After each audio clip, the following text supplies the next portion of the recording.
Este programa tem apoio cultural da CNM, Confederação Nacional dos Metalúrgicos. Começa aqui mais um Entrevistas no Café do Sindicato dos Bancários, no centro de São Paulo. E hoje a nossa convidada é a desembargadora Kenarik Boujikian. Kenarik nasceu na Síria e veio com a família armênia para o Brasil aos 3 anos de idade. Formou-se em Direito pela Pontifícia Universidade Católica de São Paulo, a PUC, e foi voluntária no presídio do Carandiru. Trabalhou na Procuradoria de Assistência Judiciária e foi juíza no Tribunal de Justiça de São Paulo. Sempre militou em defesa dos direitos humanos. É uma das fundadoras da Associação Juízes para a Democracia, da qual já foi presidenta.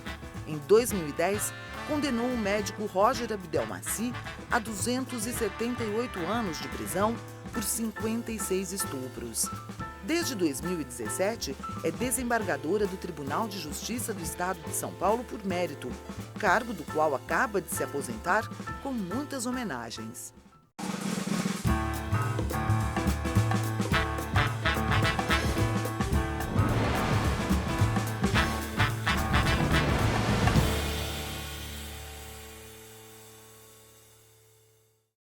Desembargadora, muitíssimo obrigado por dedicar o seu tempo ao nosso Entrevistas.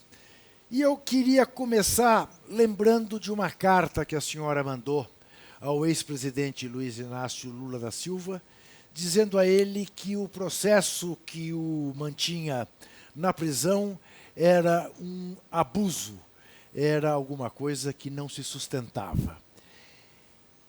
A senhora tem uma explicação para o porquê de a nossa sociedade a tudo isso assistir há mais de um ano e o ex-presidente Lula permanecer preso?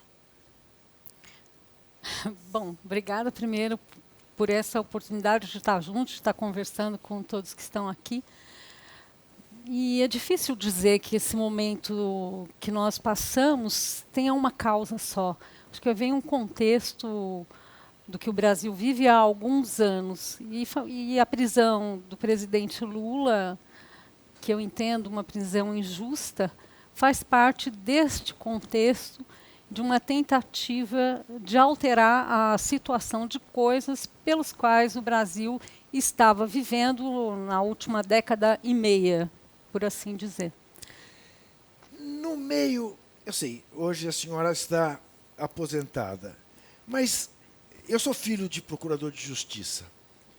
Eu cresci acompanhando as discussões dele com o doutor Hélio Bicudo, com o doutor Papaterra Limonge, com o doutor Zé Moura, enfim. Entre as pessoas do meio, a senhora diria que hoje a maioria considera que há uma injustiça em relação ao presidente Lula? Há uma divisão ou a maioria acha que não, que é justo, que a sentença que ele está cumprindo é justa que ele cumpra? Eu não teria uma avaliação tão segura para te apresentar, mas nós temos um judiciário conservador. Sim. É preciso partir dessa premissa, né? Genericamente falando, nós temos um poder judiciário conservador. O que me leva a dizer dessa situação de justiça, e lamento porque eu acho que o sentimento de justiça que um ser humano pode passar é um dos piores sentimentos, tem na análise da própria discussão de temas ligados a este processo do presidente Lula, como a questão da prisão. Então, esse sentimento de injustiça, para mim, está nos fatos, está na sociedade, e não exclusivamente numa parcela de poder, que é o Poder Judiciário, e dos seus membros, que você me pergunta a avaliação dos membros. Eu não posso dizer da avaliação dos membros, mas posso assegurar que hoje a sociedade tem uma percepção que muda cada dia em relação à própria situação do presidente.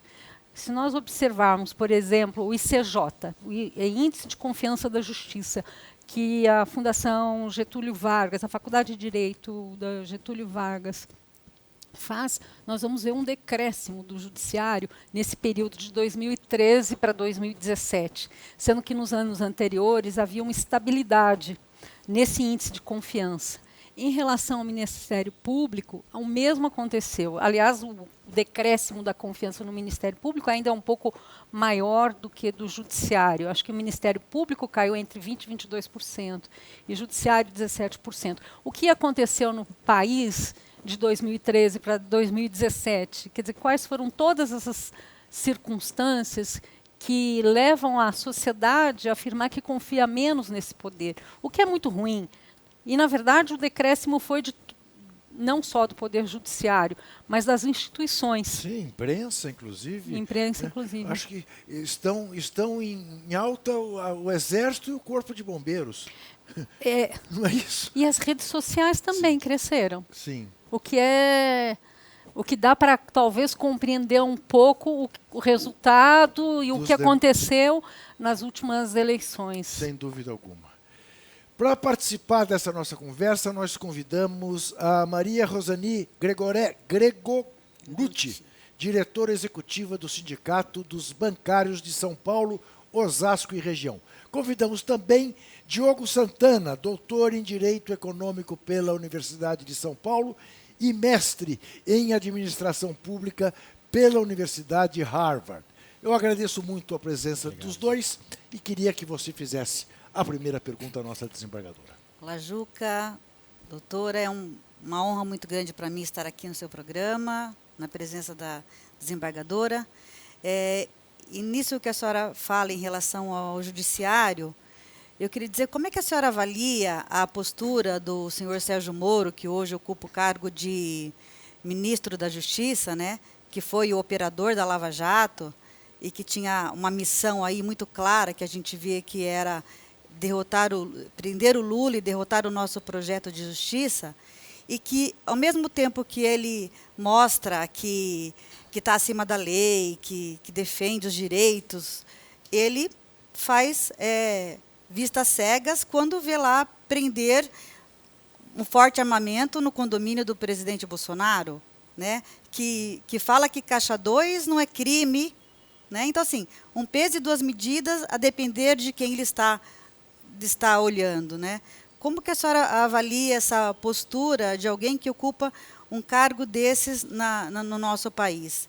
E também em relação a Lava Jato em si, a gente percebe que tem uma grande influência, e muitos juristas já falaram sobre isso, dos Estados Unidos em relação à Lava Jato.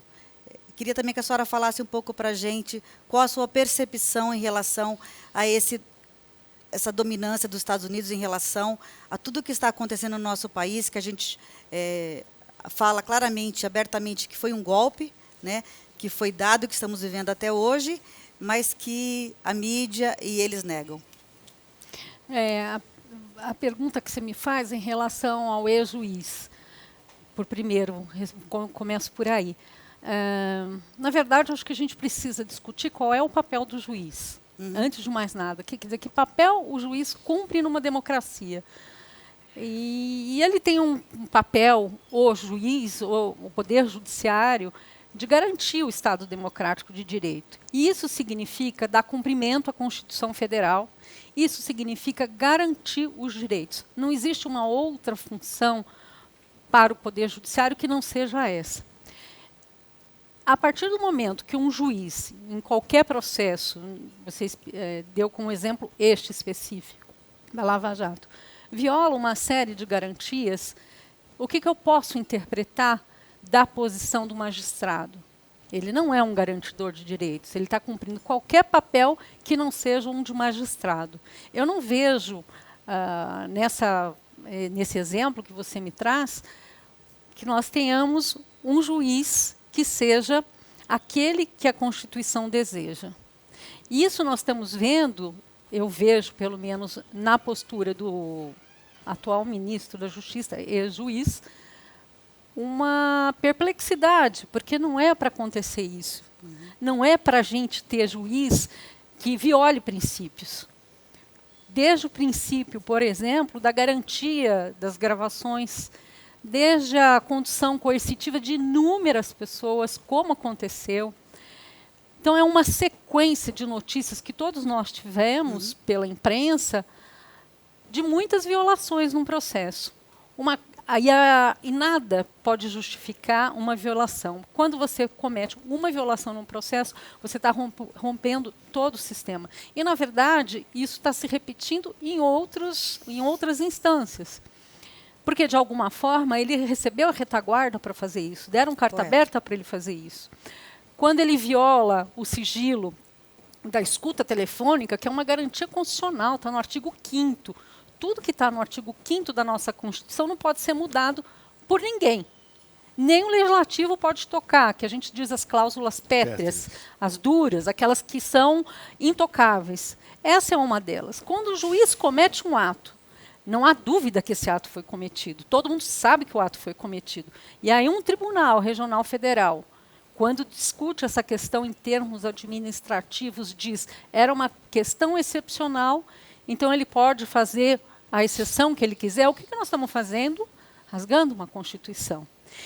E quem dá aval a isso, seja o TRF4 ou qualquer outro tribunal, está dando abertura para quê? Para o autoritarismo. E o autoritarismo se exerce em todos os poderes do Estado.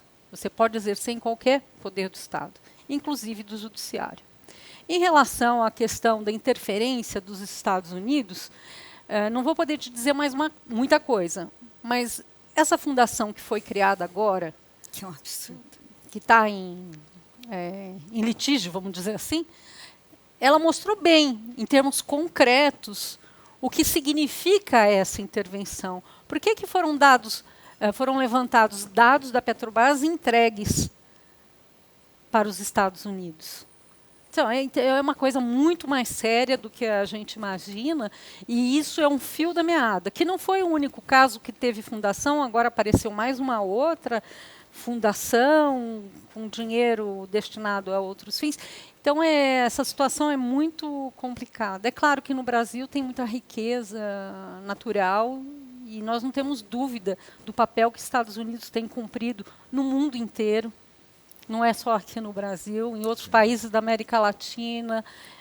Enfim, tudo que tem acontecido, a gente sabe que por trás estão as riquezas naturais. Não precisa ter imaginação. É sempre bom lembrar e pontuar isso em relação ao ministro Sérgio Moro. Ele foi, como juiz, alguém que investigou, denunciou, julgou, sentenciou o ex-presidente Lula. E agora faz o papel que fecha esse ciclo, o papel do carcereiro, porque ele quem manda na Polícia Federal. Não é? Então, veja, eu gostaria muito de ver um tribunal internacional examinando isto. Esta figura fez isso tudo em 2 anos. E pôs na cadeia o maior líder político de um país. Diogo, é você. Bom, em primeiro lugar, boa noite, Juca, é um prazer estar aqui. Desembargadora, eu queria fazer uma pergunta voltando um pouco e discutindo um pouco a trajetória da senhora como juíza.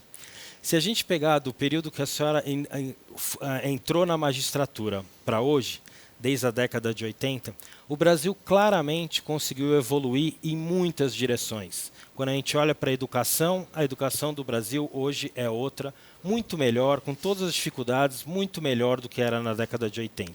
Mesmo a saúde, muito melhor do que era na década de 80.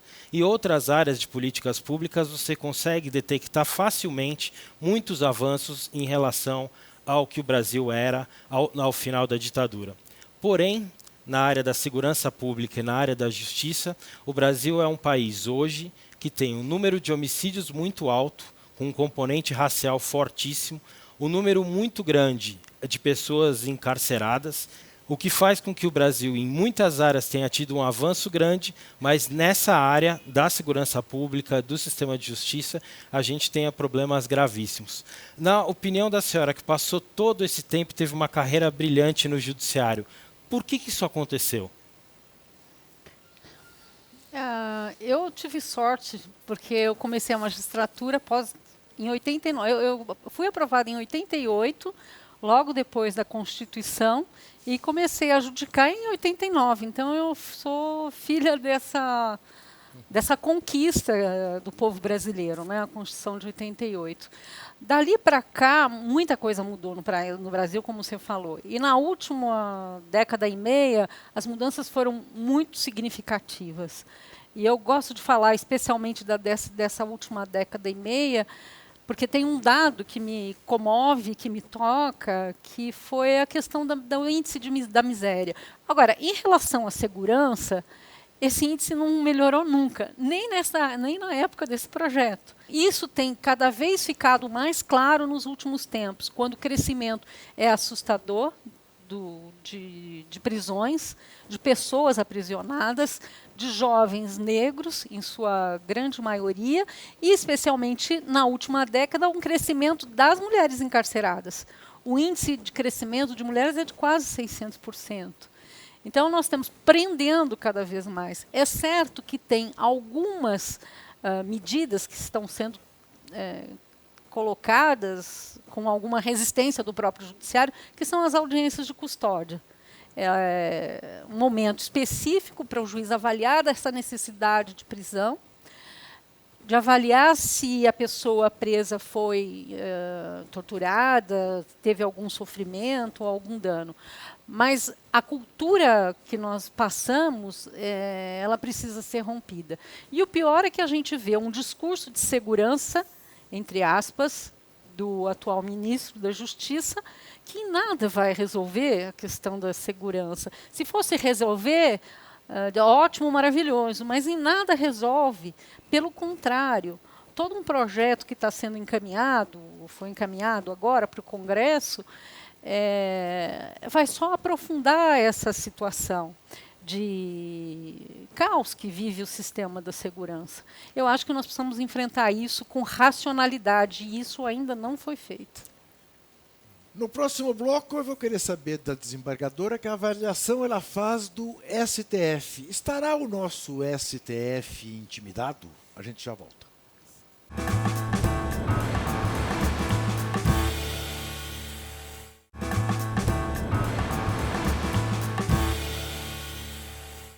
Voltamos ao Café do Sindicato dos Bancários, no centro de São Paulo, com o programa Entrevistas, conversando hoje com a desembargadora Kenarik Boujikian. Desembargadora, o nosso STF, o que acontece? Ele está intimidado, ele é apenas conservador. O que justifica mudanças de posição, como a gente viu, por exemplo, do ministro Fachin, que era uma coisa e virou outra depois que virou ministro do STF? Em que medida a senhora acha que o fato de termos os julgamentos na televisão acabou, de alguma forma, mudando a postura do STF? Aparentemente é tão bom que toda a sociedade possa ver como funciona, mas, por outro lado, está parecendo que viraram todos atores da Globo. Enfim, que avaliação a senhora faz diante dessa, pelo menos, minha perplexidade? Acho que ela não geral, é só sua. Bem, o STF eu coloco no mesmo patamar que eu falei do que é a função do juiz, do Poder Judiciário. E eu acho que o Judiciário, o STF, está um tanto quanto disfuncional. E o que eu quero dizer com isso, né? Quer dizer, o Judiciário tem um papel. E quando ele muda o seu papel, ele resolve ser alguma outra coisa, tudo começa a andar errado. O que eu estou querendo dizer, por exemplo, com isso? Por exemplo, a ministra Carmen Lúcia, logo que ela assumiu como presidente, fez uma reunião e pretendia fazer uma cooperação, alguma coisa nesse sentido, e reuniu o Ministério da Defesa, o Ministério da Justiça, Ministério Público, OAB, etc., etc. Polícia Federal, enfim. É papel do Poder Judiciário estabelecer um sistema de segurança, como o Diogo perguntou? Quer dizer, o Diogo mencionou o problema de segurança. É um problema, mas quem tem que resolver? Não é o Poder Judiciário que tem que fazer, mesmo porque ele vai julgar depois. Então, isso é um problema. Ministro Toffoli, e ouvi recentemente que ele teria mantido um diálogo para fazer um pacto em relação à Previdência. Quer dizer, que judiciário é esse que faz um pacto sobre Previdência? Que é um assunto do Legislativo. E não é Executivo. papel do Claro. Judiciário. Claro. Depois ele vai julgar Sim, a lei, a Sim. PEC, ou seja Sim. o que for. claro. Quer dizer, nem poderia. E não é a sua função. Então, você está entrando numa função que não é sua. É do Executivo, é do Legislativo, enquanto poderes. E é da sociedade brasileira entrar na discussão, nesse debate. Mas nunca o Judiciário fazer um pacto com os outros poderes sobre um tema como esse. Não é função. Então, quando o Judiciário começa a se desvirtuar, ele traz problemas. Ele está disfuncional também, porque não se está atualmente numa normalidade de funcionamento como deveria ser. O poder está na mão Sim. de um ou de outro. O que eu quero dizer? Quem decide o que vai para a pauta é o presidente do Supremo Tribunal, sem qualquer critério, critério pessoal. Veja, a ministra Carmen Lúcia se recusou a colocar o processo que discutia a questão da execução provisória da pena e princípio da presunção da inocência. Ela se recusou a fazer isso porque ela achou que não deveria fazer e pouco depois ela quis colocar um processo que estava lá, acho que não sei quantos anos, mais de 2 décadas, que discutia parlamentarismo. Então, o que significa isso na mão de uma pessoa? O país inteiro na mão de uma pessoa. Depois, o ministro recebe um processo, ele coloca na hora que ele quiser o processo em julgamento. Quer dizer, está na mão dele, ministro, que é o relator, porque são 11 ministros, um é sorteado e depois ele vai colocar em pauta, significa colocar para ser julgado pelos 11. Ele vai colocar a hora que ele quiser. E não só isso, chega no momento do julgamento, qualquer ministro retira de pauta. Ora, é normal você retirar um processo de pauta, eu, como desembargadora, fiz isso várias vezes. Se você tem uma dúvida, se algo te inquietou na apresentação da defesa ou do Ministério Público, alguma coisa que você pensou, vamos refletir um pouco mais, mas você tem que devolver o processo depois, na sessão seguinte. Por exemplo, João Mar Mendes fez o quê com a questão do financiamento de campanha? Ele retirou e teve que ter pressão popular. Olha, não tem sentido uma coisa dessa. E são vários casos concretos que a gente pode levantar para mostrar que o Supremo está disfuncional. Acho que é preciso repensar o Poder Judiciário. Eu penso que é necessário que os ministros tenham mandato. Penso que a sociedade deve ter algum espaço mínimo para manifestação em relação aos futuros possíveis ministros. Hoje em dia, o presidente que indica vai para o Senado, é feito uma série de perguntas e é aprovado ou não. Essa que é o ritual. Nunca houve um caso de não aprovação. Né? Claro. Então, acho que... Quem o presidente indica... Normalmente, sempre acontece. Às vezes, Quer dizer, a senhora vê com clareza um processo de judicialização da nossa política? Sim, nós estamos entrando em esfera indevida. Tá. Acho que o judiciário tem que ser utilizado para algumas questões, mas nós não podemos deslocar. Tá. A luta não deve ser no judiciário. Tá, ela tem que ser em outra área. É na rua, é no legislativo, E onde você tem discussão. Essa questão do julgamento ser televisionado. Eu não acho que, a princípio, como você disse, é bom que se tenha uma transparência, é bom que as pessoas saibam como isso funciona. Tá. Mas as vaidades talvez estejam falando alto demais. E aí nós temos afirmativas de ministros que são capazes de dizer vamos ouvir as ruas. Ou, agora mais recente, vamos... ver o sentimento das ruas. Mas quando o ministro fala vamos ouvir as ruas, o que ele está equivocado, porque não quer dizer que o clamor social deve guiar a decisão do juiz. Não deve. Claro. Quem deve guiar é a Constituição. É na Constituição que nós sabemos o que o povo quer. Isso. Foi lá que foi fixado em 88 qual é o projeto do Brasil. Perfeito. Não é em outro lugar. Porque... ouvir as ruas, eu posso ouvir de um jeito, você de outro, ela de outro e ele de outro. Claro. E o que um grupo diz que está falando nas ruas não significa que é esse patamar que foi escolhido em 88 e a que todos nós, a todos que são entes de Estado, devem obrigação. Doutora, como a senhora vê esses 100 dias do governo Bolsonaro? Ai, que tragédia! Que maldade, Roseli. Essa pergunta que se faz. Posso fazer a pergunta mais? É uma tragédia, né? Porque dentro dessa ideia que se teve de não acatar todo o anseio popular, e aí começa com o impeachment da presidenta Dilma para implementar um outro projeto. E essa construção está sendo muito dolorosa para o povo brasileiro. Está sendo muito dolorosa porque tudo que está sendo apresentado é contra os interesses da maioria da população. Então, veja a reforma que foi a reforma trabalhista, ou a deforma, como alguns dizem, trabalhista. Agora, o projeto da Previdência, o projeto anticrime, como se tivesse um projeto que pudesse ser favorável ao crime. É uma sequência.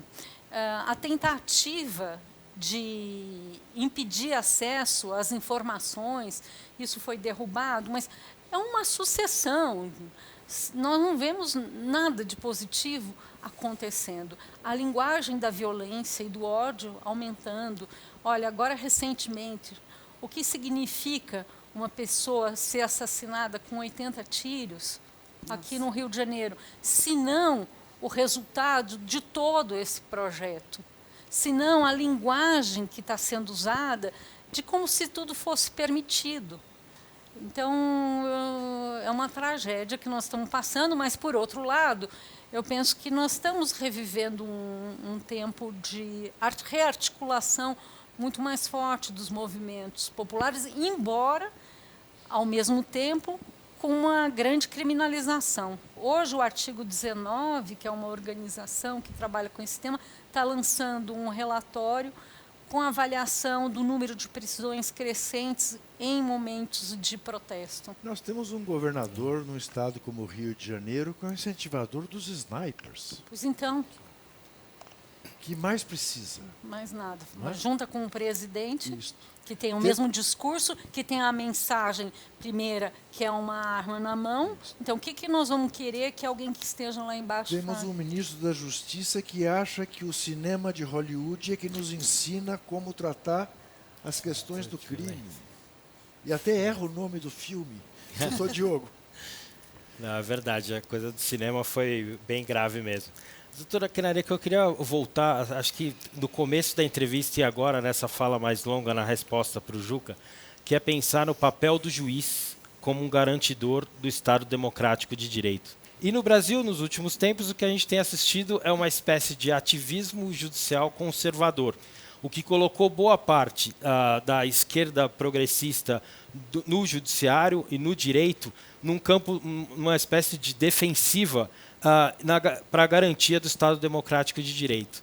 E a senhora, desde o começo da entrevista aqui, sempre numa visão mais ponderada sobre qual é o papel do juiz. Então, eu queria que a senhora discutisse um pouco isso. Qual é o exato balanço que um juiz ou, eventualmente, um membro do Ministério Público tem que fazer entre ser aguerrido para garantir os direitos que estão previstos na Constituição, mas também ter alguma espécie de prudência em relação para não invadir os outros campos do legislativo ou do próprio executivo? Só queria dizer um pouco da Associação Juiz para a Democracia. Ela foi fundada logo depois da Constituição de 88. Ela tinha uma finalidade específica, que era um grupo de juízes que queria, de alguma forma, contribuir para que a democracia, para que toda essa nova ordem que tinha sido constituída, viesse para a realidade. A Constituição tinha os marcos, mas ela precisava se tornar real, e ela precisa ainda se tornar real.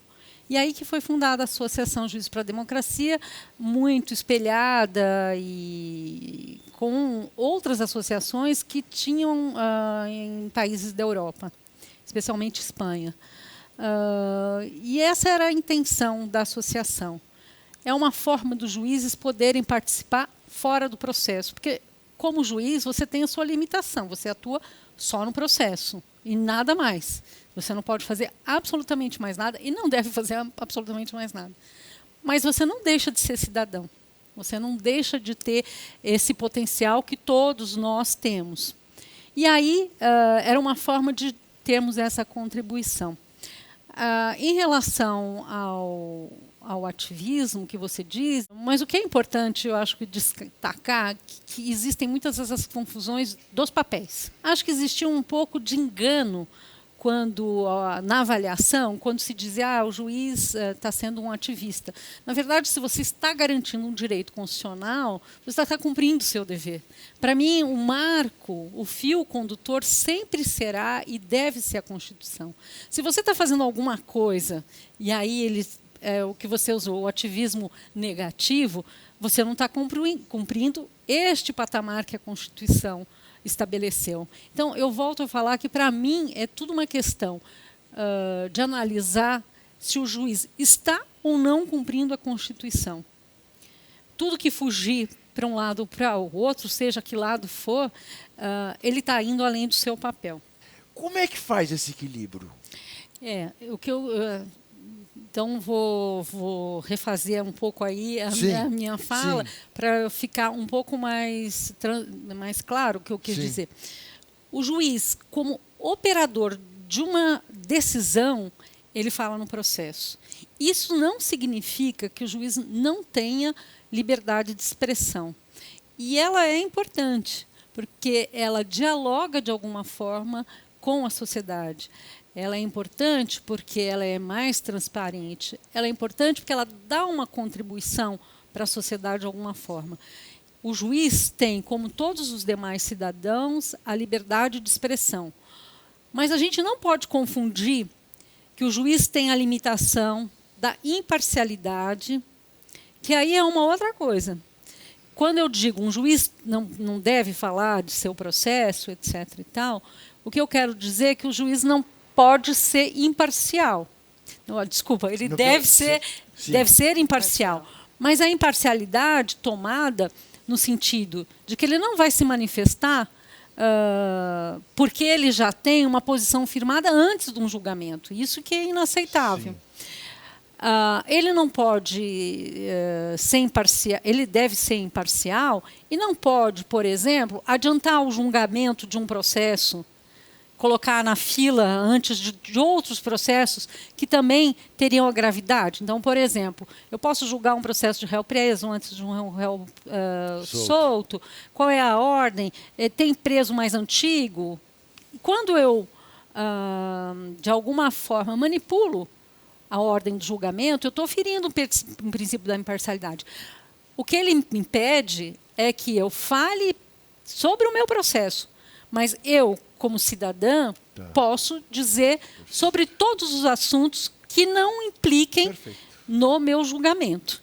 Então, é inaceitável para mim que tenham juízes e ministros do Supremo que comentem as decisões, que falem já sobre as decisões que vão tomar. E isso está acontecendo. Sem dúvida. Eu já penso, eu quero que decida desse jeito, faço pressão para se decidir. Quando vem o ministro Barroso e diz que se voltarem atrás em relação à questão da segunda instância é a desmoralização do STF, está muito claro como é que ele vai votar e de que forma ele quer pressionar os colegas que votem. A gente vai fazer um rápido intervalo. Eu tenho uma pergunta prosaica para fazer para a desembargadora. Aos amigos, como é que é? Aos amigos tudo, aos inimigos a lei, é assim que funciona? A gente já volta.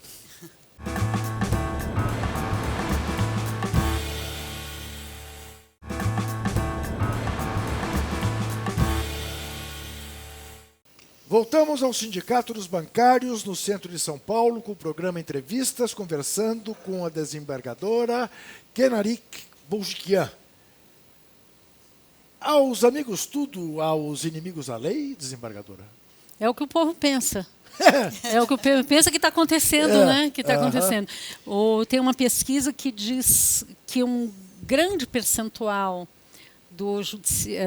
da população brasileira acha que o judiciário trata melhor os ricos do que os pobres. Então, ele se encaixa perfeitamente com essa sua frase, não é? E parece que aí a voz do povo é a voz de Deus. Você. A senhora acha ainda possível, a meio a toda essa conjuntura, a gente ter a esperança de que o Lula possa ser absolvido? Boa, Rosali, boa questão. Eu acrescento. Eu estive com ele. É verdade. A minha sensação, não quero pôr nenhuma palavra na boca dele, principalmente qualquer palavra que possa de alguma forma prejudicá-lo. A minha sensação, ele é extremamente cético que possa haver uma saída por aí, pelo judiciário.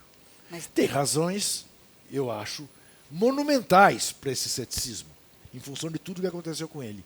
Mas, enfim, como é que a senhora olha? A senhora vê alguma chance de, sei lá, de repente o judiciário pôr a mão na cabeça, né? E falar, não é possível, a gente vai manter esse homem preso com tanta gente solta só por por aí? Convicção, né? Sim, por indícios. Indícios e convicções, né, Rosali? Não se esqueça. Jamais. Isso. É difícil dizer o que vai acontecer. Tá. Eu não sei te afirmar o que virá. Acho que ninguém sabe dizer o que virá. Mas eu sempre fui munida por uma esperança de mudanças, de correção de rota. O julgamento que teve em relação à questão da execução provisória da pena, esse que foi mencionado já, em que houve uma alteração desse entendimento, né? Virou 6-5 por um voto, e o que levou à prisão atual do presidente Lula foi essa decisão. A partir dessa decisão, era algo completamente inesperado. E aí não é aceitável. A execução provisória da pena a execução da pena só começa com trânsito em julgado. Isso é alguma coisa que é o beabá, que a gente aprende o que é trânsito em julgado. Trânsito em julgado acabaram todos os recursos. É isso que a gente aprende na faculdade, todo mundo sabe que é isso. Mas como fica essa questão? E aí os 30 mil estupradores e os não sei o quê, vai todo mundo ser solto por causa disso? Não é essa a situação. É preciso esclarecer que esse princípio e que essa regra de prevalência não significa que pessoas não poderão ser presas, que todo mundo vai ser solto. Não significa isso. Claro. Porque a Constituição prevê que existem modalidades de prisão antes do trânsito em julgado. A prisão preventiva é ela. Claro. É essa situação. Esse é o terrorismo judiciário. Isso, né? É o terrorismo, a má informação, as fakes que estão correndo. Não é que todo mundo vai ser solto, nem quem está preso vai ser solto. Quem está preso porque tem um decreto de prisão preventiva, essa pessoa vai continuar. Porque são as exceções que a própria Constituição fala. Assim como ele fala de princípio da presunção da inocência. Assim como a lei processual prevê que trânsito em julgado é fim de todos os recursos. A lei de execução fala, começa a cumprir a pena depois do trânsito em julgado. Nós temos uma regra constitucional que admite a prisão em flagrante, a prisão preventiva. Portanto, é uma mentira afirmar que as outras pessoas vão ser presas.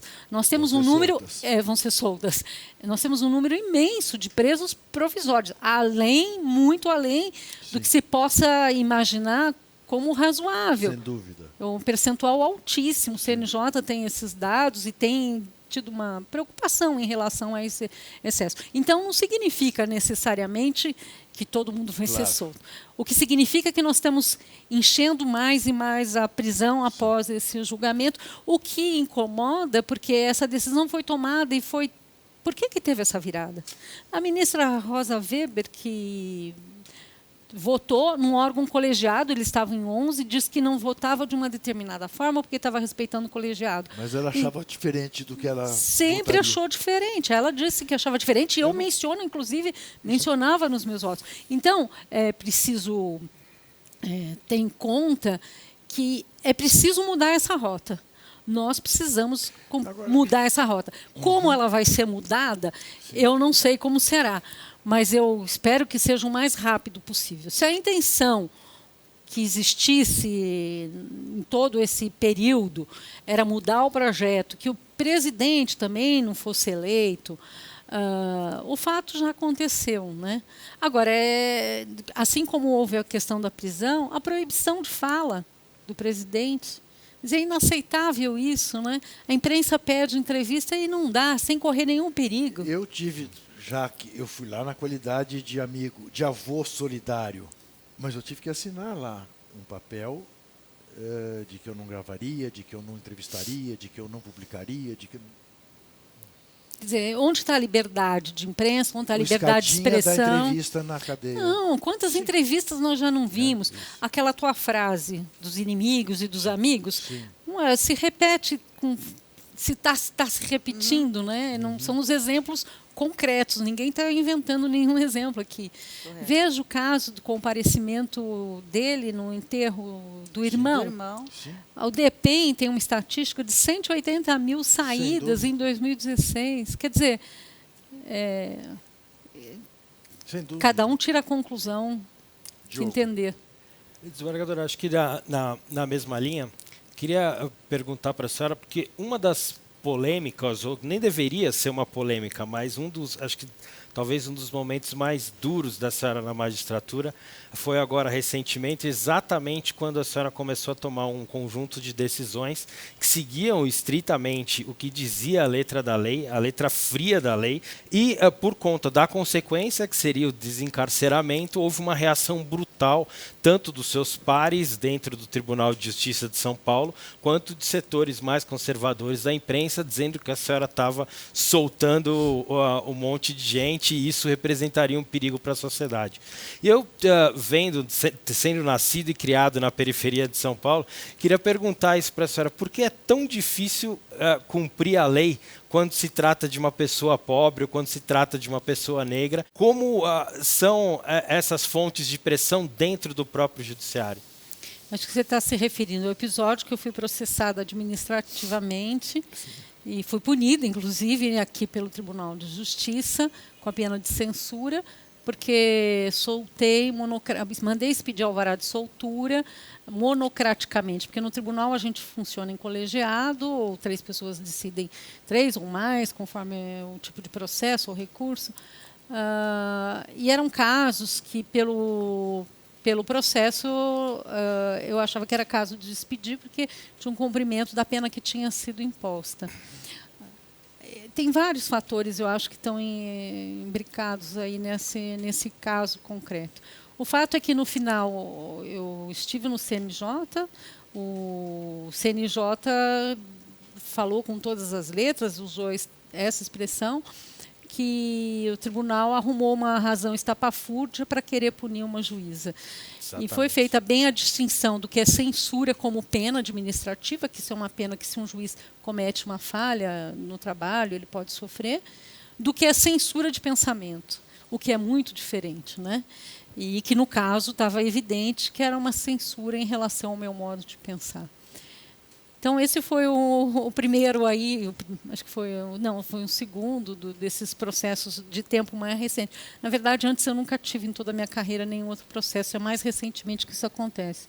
Depois teve o procedimento, que ainda está lá no CNJ, que foi uma palestra que eu participei, que eu disse que eu acho inaceitável que um presidente do STF diga que o que nós tivemos em 64 foi o movimento e não a ditadura, e que o judiciário estava disfuncional. E esse processo ainda está lá no CNJ, vamos ver o que acontece. Acho que é um desrespeito com as vítimas de 64, eu acho que é tripudiar mesmo da nossa história. Hoje o procedimento administrativo é muito utilizado para pressionar juízes. É uma forma. Quando a gente fala da criminalização, hoje em dia, como um mecanismo, né, de assédio, de pressão, ele pode ser dado com um sentido mais amplo. Não criminalização como um processo criminal, que este é uma forma, mas você tem várias maneiras de criar essas pressões. Processo administrativo é uma delas. E, especialmente nos últimos tempos, o que tem se tentado é calar os juízes que pensam diferente da maioria. Nós temos juízes que querem se expressar de uma forma ou de outra, e, para isso, o CNJ, os próprios tribunais, têm tentado aí pressionar os juízes para que não digam o que pensam. como é possível ter instaurado um processo quando eu dou numa palestra essa fala de que 64 foi a ditadura, foi uma ditadura civil-militar? Quer dizer, só a existência já é uma forma de querer pressionar o juiz. Quando um juiz diz nós estamos num rompimento democrático, quando ele diz publicamente isso, e aí eu volto a dizer, o juiz tem liberdade de expressão como todos os cidadãos, desde que não intervenha no seu processo, desde que a postura dele não coloque em risco a jurisdição, como eu sempre digo. Isto que o doutor Diogo mencionou, né, desembargadora, porque é o que mexe com aquilo que a gente tem de mais sensível, que é o sentimento de impotência, né, diante não da justiça, mas da arbitrariedade. Afastando qualquer questão individual do julgamento do juiz e da pessoa física, quer dizer, um magistrado que diga, não, em 64 o que aconteceu foi um movimento, e não um golpe, e não se estabeleceu uma ditadura, o que eu posso fazer diante deste homem que tem um poder, diante desta monstruosidade histórica, né? Porque isto do ponto de vista histórico, isto é um crime hediondo. Né? Concordo. Agora, transfira isso para o direito individual, de você ser vítima de uma... como está sendo o ex-presidente Lula. Né? É realmente de deixar a gente estarrecido, né? Verdade. Sim, e eu acho, Juca, que mais do que deixar estarrecido o sentimento, esse é um sentimento que alimenta uma espécie de raiva silenciosa, sem dúvida, que muitas vezes acaba se transformando em revolta e em explosão, que de repente as pessoas não entendem de onde veio. E nem sabem para onde vai. Né? Quer dizer, é difuso. É difuso, né? E é uma explosão irracional. Ao contrário do que deve ser um Estado democrático de direito, uma democracia forte, no qual as diferentes ideias se expressam em instituições feitas para isso e se tem uma ampla liberdade para discordar ou para eventualmente discutir. Mas quando a gente vai para o exterior e explica o funcionamento da Operação Lava Jato e a proximidade que os juízes da Operação Lava Jato têm com os promotores da Operação Lava Jato, essa é uma das coisas que são mais estranhas para o estrangeiro. Dão palestras juntos, viajam juntos, estão o tempo inteiro juntos. Então você desequilibra completamente o polo e o famoso triângulo, né, que você tem que ter entre a defesa, o poder acusatório do Ministério Público e a imparcialidade do juiz. Deixa eu tornar mais leve um pouco o nosso assunto. Vou deixar bem leve, você verá. A senhora foi responsável por uma sentença absolutamente rigorosa contra o Dr. Roger Abdelmaci. É verdade. O estuprador de quantas mulheres? Acho que na denúncia eram 56 fatos. Salvo engano, não vou saber o número certo agora. Como é o sentimento, já hoje, a senhora aposentada? Olha, não vejo diferente de nenhuma outra qualquer condenação minha. Se eu condenei, com certeza achei que deveria condenar. Julguei e garanti os direitos que qualquer réu tinha, dar o contraditório, o princípio da ampla defesa. Então, não existe assim um prazer em condenar um ser humano, né? Não existe, pelo menos para mim não tem. Em todos os processos existe um grande aprendizado. Eu já estava quase em épocas de promoção para a segunda instância, eu estava refletindo naquela época, meio que a gente diz assim com o tempo, eu acho que já aprendi tudo que eu tinha que aprender na primeira instância, eu vou para a segunda. E vem esse processo, e também foi um grande aprendizado, porque ele tem muitas peculiaridades, muitas vítimas, muitos fatos que tinham acontecido muito tempo antes. O próprio réu era um réu conhecido socialmente, por isso também teve a repercussão, pelo fato de ser médico, enfim. O mais difícil, eu acho, que é você ouvir as pessoas no processo. O mais difícil era ouvir as vítimas, os relatos das vítimas, porque eram muitas e é difícil para as vítimas se colocarem naquela posição de falar numa audiência o que acontece com elas. É um crime muito, vamos dizer, de uma prova muito delicada. Nesse particular, desembargador, o fato da vítima falar para uma desembargadora é diferente do que falar para um desembargador? Olha, eu posso dizer que eu tenho experiência como juíza diferenciada. Tem algumas mulheres que conseguem falar com mais tranquilidade. Eu já tive vítimas que... Eu tive uma vítima, um caso que eu sempre lembro dessa história, porque foi o primeiro dia que eu cheguei na vara. Eu li o processo de manhã e comecei a audiência e ela simplesmente fez um gesto que não a cabeça. Eu falei, gente, será que eu me equivoquei, peguei um processo, troquei alguma coisa? E aí o promotor teve uma grande sensibilidade, foi importante, a postura do promotor, ele se retirou e falou assim, vou chamar minha colega para acompanhar a audiência. O que foi possível fazer, com o juiz você não pode trocar, mas... Tá, sim. Depois que ele saiu da sala, ela contou tudo o que tinha acontecido. Então, eu acho que, para as mulheres, em geral, é claro que é mais fácil conversar com uma mulher. Porque o constrangimento talvez seja menor, embora a dor aconteça. Dessas audiências de crimes sexuais, o que eu acho mais difícil é ouvir criança vítima. Para mim, o mais difícil era criança vítima. Nesse caso, eram só mulheres adultas, eram mulheres. Sim. Mas acho que de toda a carreira, em termos de audiência, o mais difícil era ouvir crianças, enfim, de qualquer tipo desse crime. Mas, enfim, eu fiz o que eu deveria fazer, o que eu achei que eu deveria fazer, ao menos. Né? Eu gostaria de saber da senhora como é que foi para a senhora esse processo de ser mulher. A senhora mesmo disse que temos poucas mulheres atuando, não só na área jurídica, mas em outras áreas. Como incentivar as mulheres a buscar mais? O que a senhora poderia nos dizer a esse respeito? Sim. Olha, mulheres no poder ainda são um problema para se resolver, né? Porque nós somos um número muito pequeno. No Congresso, nós somos um percentual ainda pequeno. Quando eu ingressei na magistratura, nós éramos, com as nossas aprovações, éramos 29. Agora nós temos 900. Mas isso significa o quê? Uma luta das mulheres. Isso não veio, repito, como qualquer outro direito do céu. É necessário que a gente vá atrás dessa. Em relação às mulheres, se você tiver, para você ter uma ideia, na magistratura em São Paulo, no Tribunal de Justiça de São Paulo, o concurso era identificado, as mulheres não passavam. Teve um movimento para as mulheres começarem a serem aprovadas. A OAB teve um papel importante, as mulheres advogadas tiveram um papel importante de pressionar e dizer não é aceitável que as mulheres prestem um concurso e não tem uma aprovada.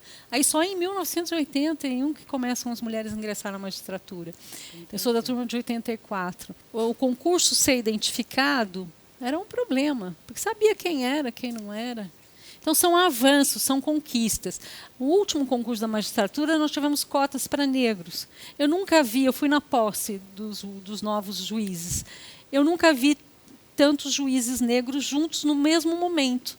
Eu acho que o número que teve de aprovados, que, salvo engano, foram 13, salvo engano, ou algo aproximado, eu nunca vi em toda a minha carreira. Nunca vi num ambiente ou de festa, ou mesmo no tribunal, andando pelo tribunal, ou pelos fóruns. Nunca vi 13 juízes negros na minha vida inteira. Eu tive 30 anos de carreira. E a gente deve isso...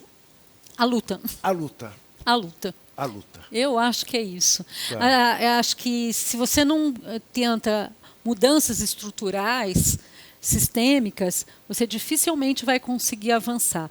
Acho que as mulheres, assim como eu dei esse exemplo na magistratura, em todos os setores, na vida privada, nós temos dados impressionantes de salário menor, de não assumir determinados postos, etc, etc.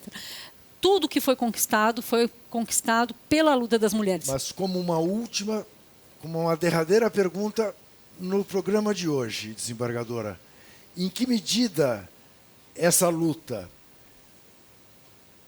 acabou se notabilizando nos programas educacionais de um período de governos populares que permite, ou será que permite a gente pensar daqui a 10 anos, 15, que nós teremos um STF com esses juízes negros que não entrem apenas e tão somente por serem negros, mas porque, enfim, temos uma massa que veio dos programas de democratização na educação? Nós precisamos ter esse programa de educação, né? Sim. Nós precisamos continuar a avançar nesse tema, e não é isso que a gente Não. tem como prisma próximo. Sim. Nós temos congelamento do orçamento para 20 anos. Então, eu não consigo, neste momento, enxergar que isso vai acontecer. Tá. Nós temos uma questão histórica.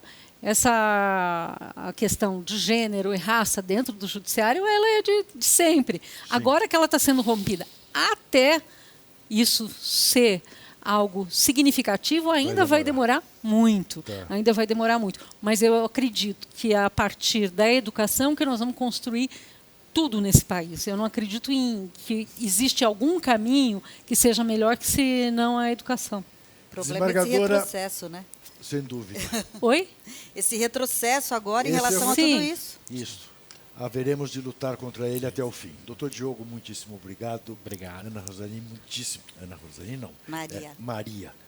Muitíssimo obrigado. Eu que agradeço. Desembargadora Canaric, não tenho palavras para agradecer a aula que a senhora nos deu. Agradeço também a você, lembrando que tem entrevistas toda quinta-feira às 10 da noite. Na região metropolitana de São Paulo, você sintoniza a TVT no canal 44.1, no YouTube, evidentemente, a qualquer hora. E lá você pode se inscrever no canal e ser notificado toda vez que a TVT entrar ao vivo. É só apertar o tal do sininho. E não se esqueça, desesperar jamais.